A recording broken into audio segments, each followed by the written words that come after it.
Bismillahirrahmanirrahim. Assalamualaikum warahmatullahi wabarakatuh. Saya Muhammad Nizar akan menjelaskan materi tentang madu perspektif sains pada mata kuliah hadis sains, yang mana saya akan menjelaskan pertama hadisnya terdapat pada aplikasi Li2 Pusaka software yang pada Sahih Bukhari nomor 5277, yang artinya telah menceritakan kepada kami Muhammad bin Bashar, telah menceritakan kepada kami Muhammad bin Ja'far, telah menceritakan kepada kami Syu'bah dari Qatadah, dari Abu Al-Mutawakkil dan Abu Sa'id. Dia berkata, seorang laki-laki datang kepada Nabi Shallallahu Alaihi Wasallam sambil berkata, sesungguhnya saudaraku menderita diare. Beliau bersabda, minumlah madu. Lalu laki-laki itu meminumnya madu. Kemudian dia berkata lagi, sesungguhnya aku telah meminumnya madu. Ternyata sakitnya tambah parah. Maka beliau bersabda, maha benar Allah dan perut saudaramu lah yang berdusta. Kemudian hadis penguatnya ini ada pada riwayat Muslim nomor 4107, yang memiliki terjemahnya artinya ya kurang lebih sama aja. Lanjut ke takhrij hadisnya, hadis mengenai madu. Hadis riwayat dari Imam Bukhari dan Imam Muslim dalam kitabnya Sahih Bukhari dan Sahih Muslim. Penulis mentakhrij menggunakan aplikasi Li2 Pusaka software kitab 9 Imam Hadis untuk mengetahui periwayatan dan para perawi serta mengetahui status hadis.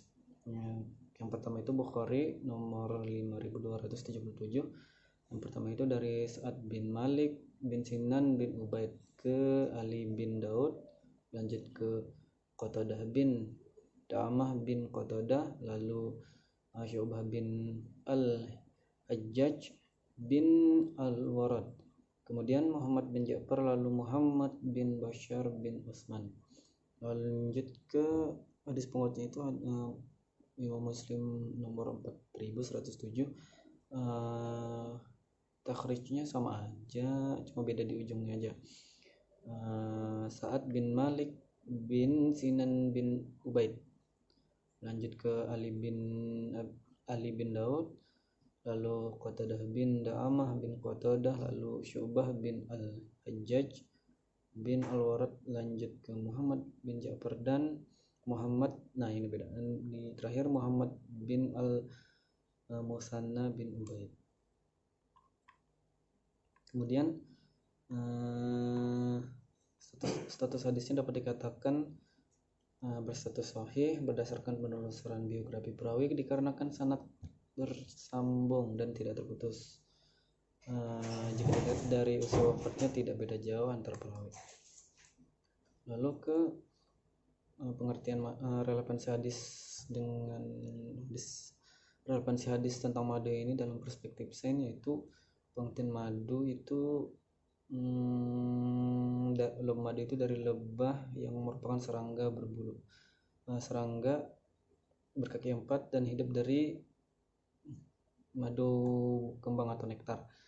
Dengan perintah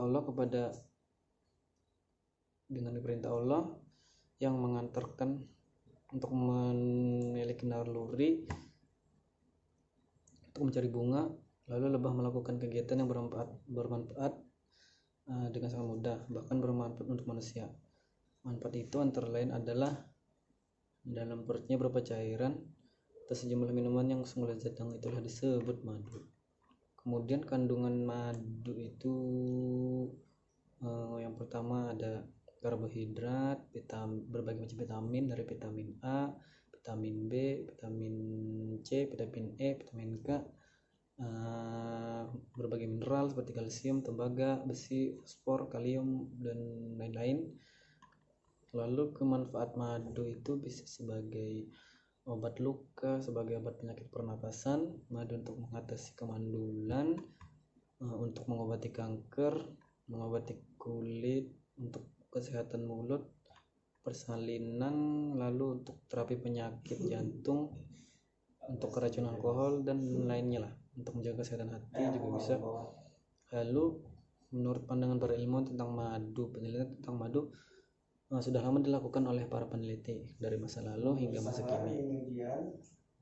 Banyak fakta menarik yang mengungkapkan tentang berbagai hasil penelitian madu. Seperti Ibnu Sina atau Avicenna beranggapan bahwa madu dapat memperpanjang umur dan memelihara kemampuan bekerja di hari tua. Lalu Aristoteles dan Hippocrates beranggapan bahwa madu memiliki sifat yang unik. Menurut mereka, madu dapat meningkatkan kesehatan manusia dan dapat berpanjang usia. Hal ini sejalan dengan pendapat Ibnu Sina. Lalu hakikat madu itu yang terdapat pada Quran surah An-Nahl ayat 6869, yakni suatu cairan yang keluar dari perut lebah berupa minuman yang mempunyai bermacam-macam warnanya, lagi manis dan lezat yang keluar dari perut lebah. Lalu dalam konteks penemuan sains, madu diketahui sebagai minuman yang sangat baik bagi kesehatan manusia. Minuman yang manis dan berbau sedap ini adalah merupakan sumbangan yang tak ternilai dari sebangsa serangga lebah yang lemah tetapi sangat besar jasanya. Lalu wujud madu dalam Quran surah An-Nahl ayat 6869, dari perut lebah itu keluar minuman yang berupa madu bermacam-macam warnanya, yaitu kemerah-merahan, kekuning-kuningan, keputih-putihan. Lalu jenis madu berdasarkan sarang lebahnya, madu yang ada di gunung, madu yang ada di hutan, madu yang dari budidaya, dari dalam sarang yang dibuat oleh manusia. Oke, itu saja yang dapat saya sampaikan. Mohon maaf apabila ada kekurangan atau kesalahan. Sekian dari saya. Assalamualaikum warahmatullahi wabarakatuh.